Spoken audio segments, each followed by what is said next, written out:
Yo, what's going on, guys? So I'm gonna do some commentary on my last Walden video.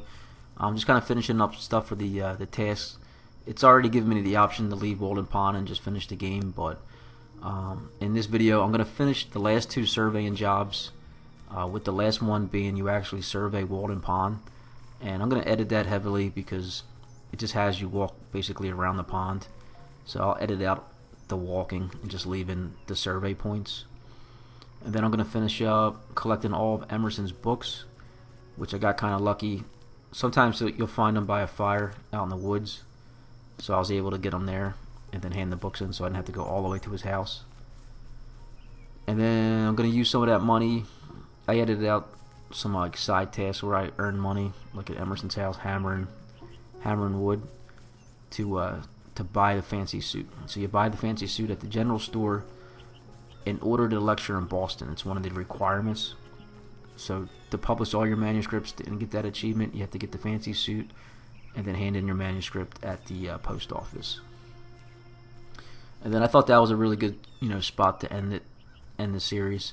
And then I edited in when I actually decide to leave Walden Pond, and then you get a little brief outro, and then the credits roll.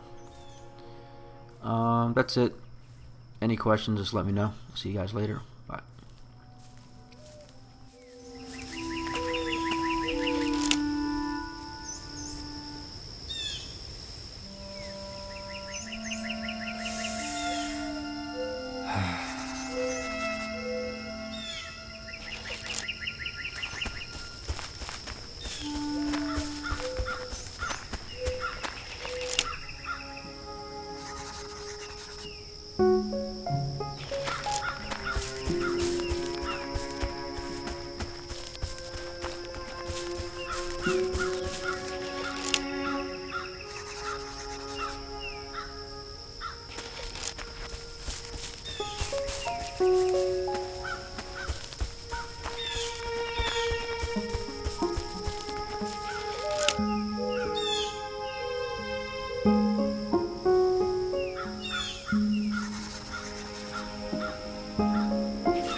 interesting.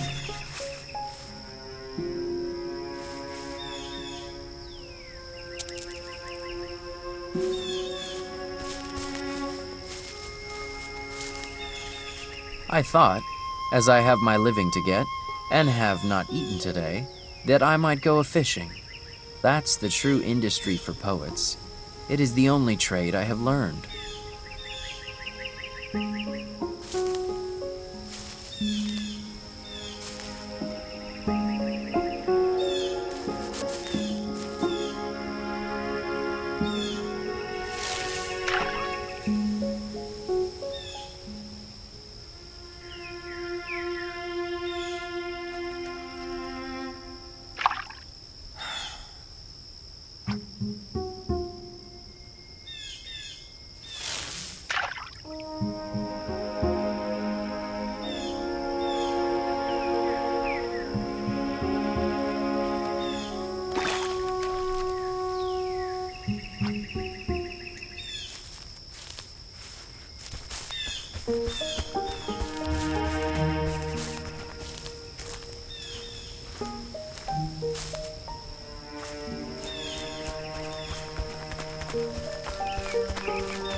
When I was 4 years old, as I well remember, I was brought from Boston to this my native town, through these very woods in this field, to the pond. It is one of the oldest scenes stamped on my memory, and now tonight my flute has waked the echoes over that very water.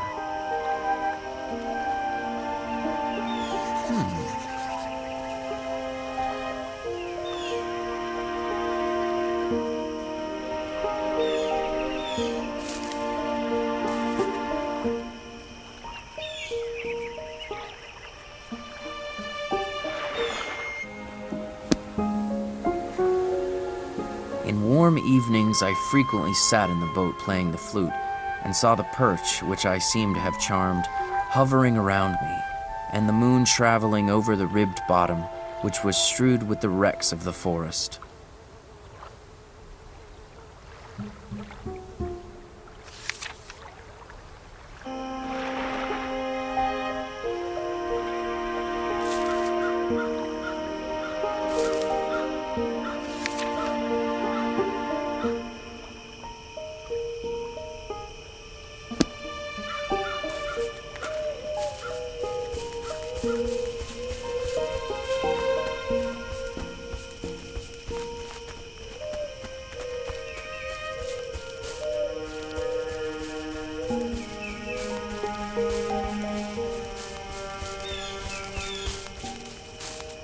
Time is but the stream I go a-fishing in. I drink at it, but while I drink, I see the sandy bottom and detect how shallow it is. Its thin current slides away, but eternity remains. I would drink deeper, fish in the sky, whose bottom is pebbly with stars. I cannot count one.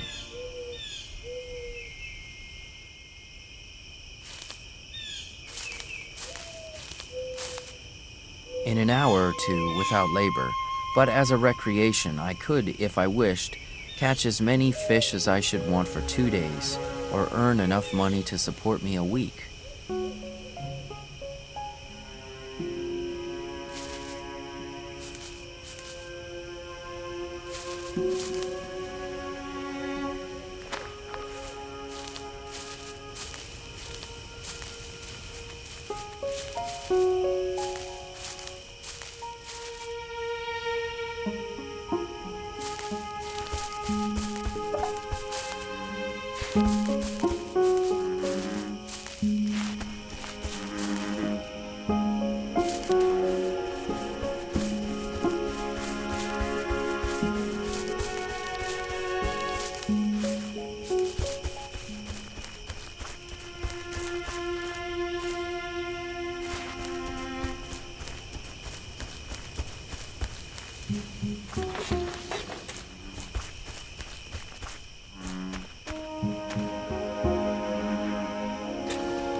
The Vedas say, all intelligences awake with the morning. Morning is when I am awake and there is a dawn in me.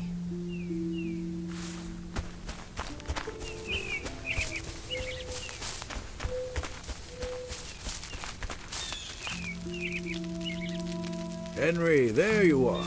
Hello. Oh, you found my Rig Veda. Good for you, Henry. I wanted to look at that passage about the beginning of all things, the highest and the lowest places. I know you know the one I mean. Yes, I've read it. Well, that's good. I'd hoped you would, and that it would give you inspiration. Don't you ask as well, what was the wood? What was the tree from which heaven and earth were fashioned forth?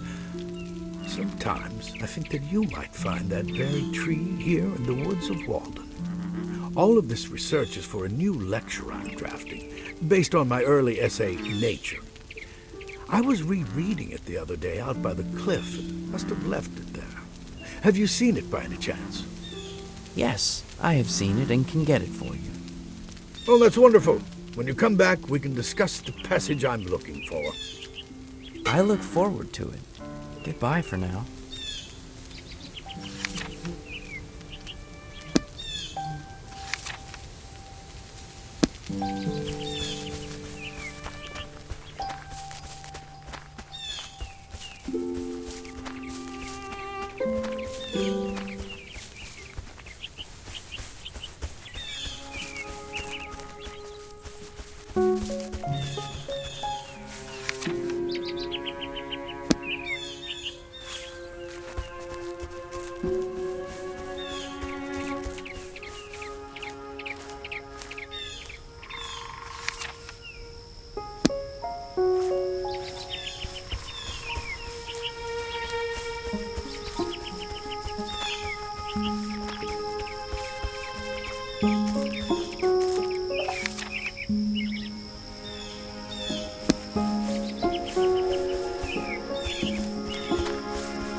Oh, you found my copy of Nature. Now I can get my work done on the new lecture.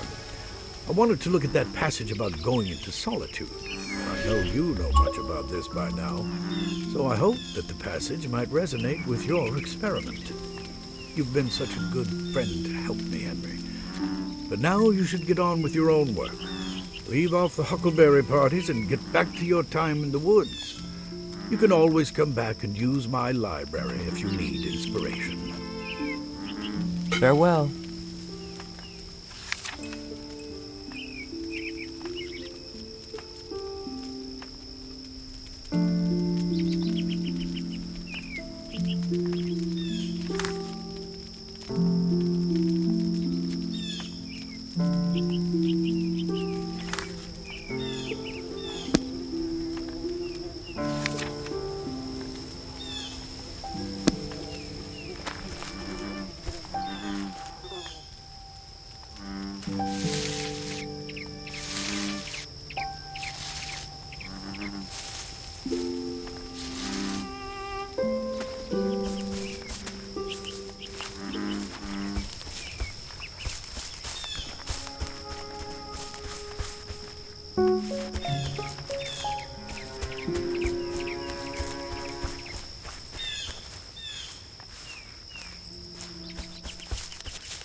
Interesting.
Henry, there you are.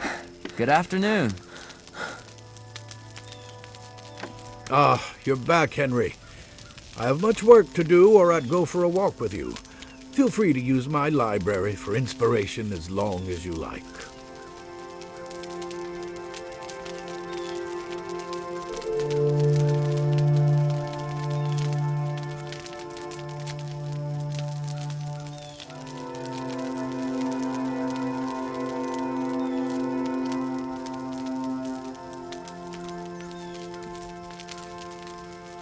Farewell.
Dear Thoreau, do not scold me for publishing a part of your last private letter to me in the morning paper. It will do readers a great good to learn of your experiment. What do you think of following out your line of thought in a lecture on your experiment? Should you wish to speak in Boston on such a topic, you would need to appear in a fashionable suit. I do not know what you wear about in the woods these days. I can promise a fee of no less than $20 for the appearance. Yours sincerely, Horace Greeley.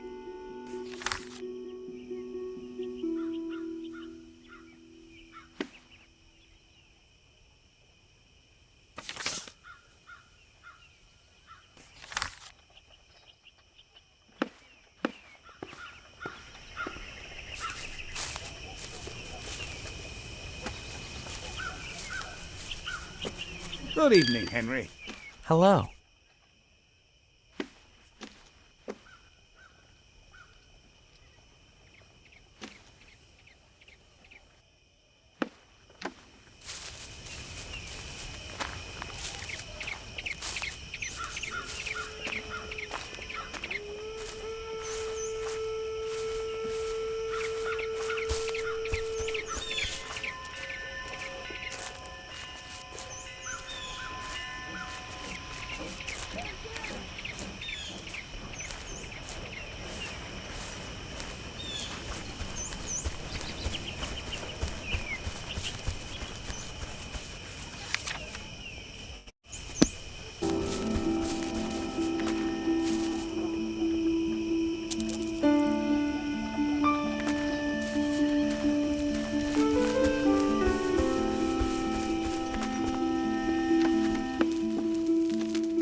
Henry, there you are.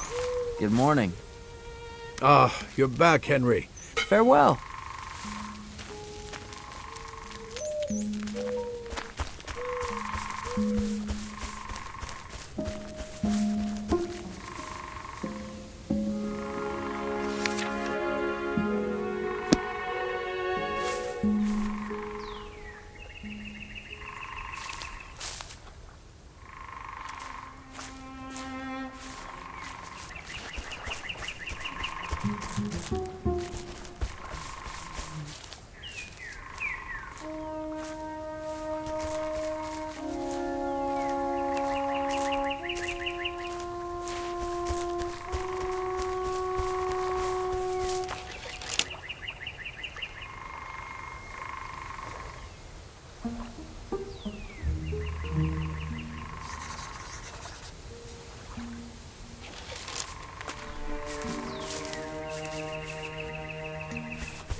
Nothing so fair, so pure, and at the same time so large as a lake, perchance, lies on the surface of the earth. Sky water.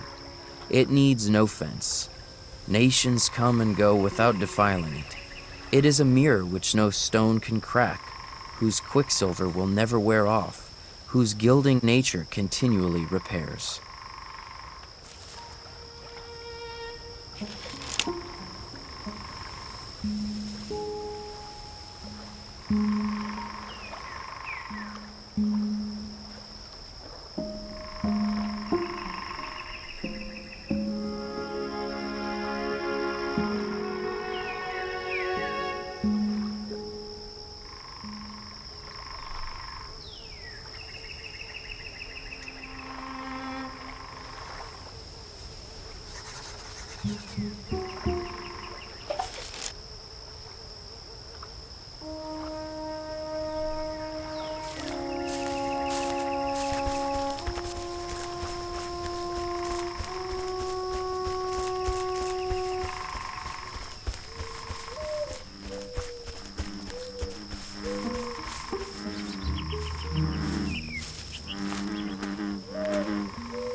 The blue flag grows thinly in the pure water, rising from the stony bottom all around the shore, where it is visited by hummingbirds in June.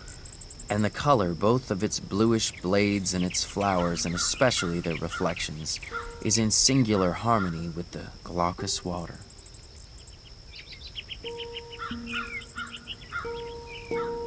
Huh.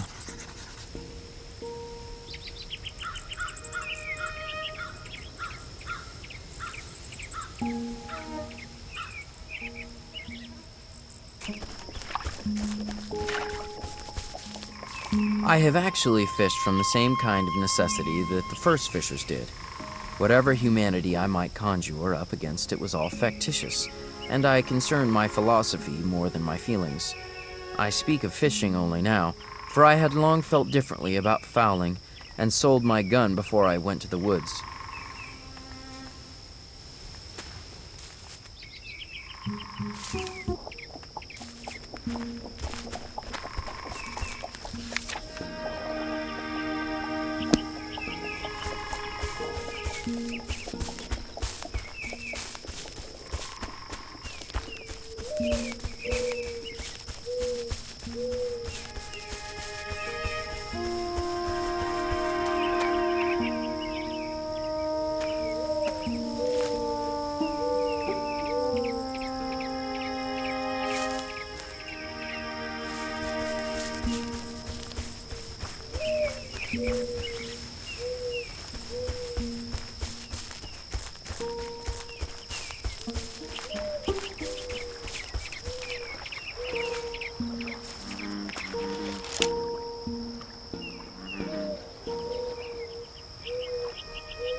Walden is blue at one time and green at another, even from the same point of view. Lying between the earth and the heavens, it partakes of the color of both. The water is so transparent that the bottom can easily be discerned at the depth of 25 or 30 feet.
Good afternoon, Henry. Hello.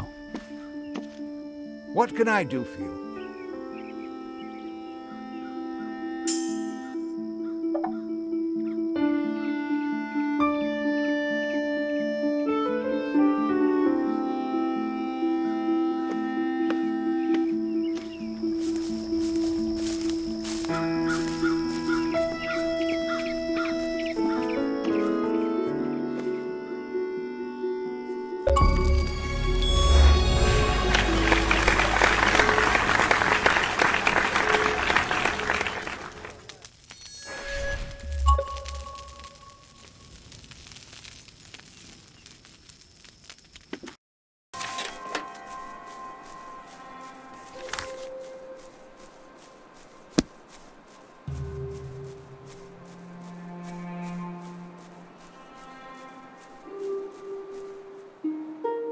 I left the woods for as good a reason as I went there. Perhaps it seemed to me that I had several more lives to live and could not spare any more time for that one. I learned this, at least, by my experiment. In proportion as one simplifies their life, the laws of the universe will appear less complex, and solitude will not be solitude, nor poverty poverty, nor weakness weakness.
In the long run, men hit only what they aim at. Therefore, though they should fail immediately, they had better aim at something high.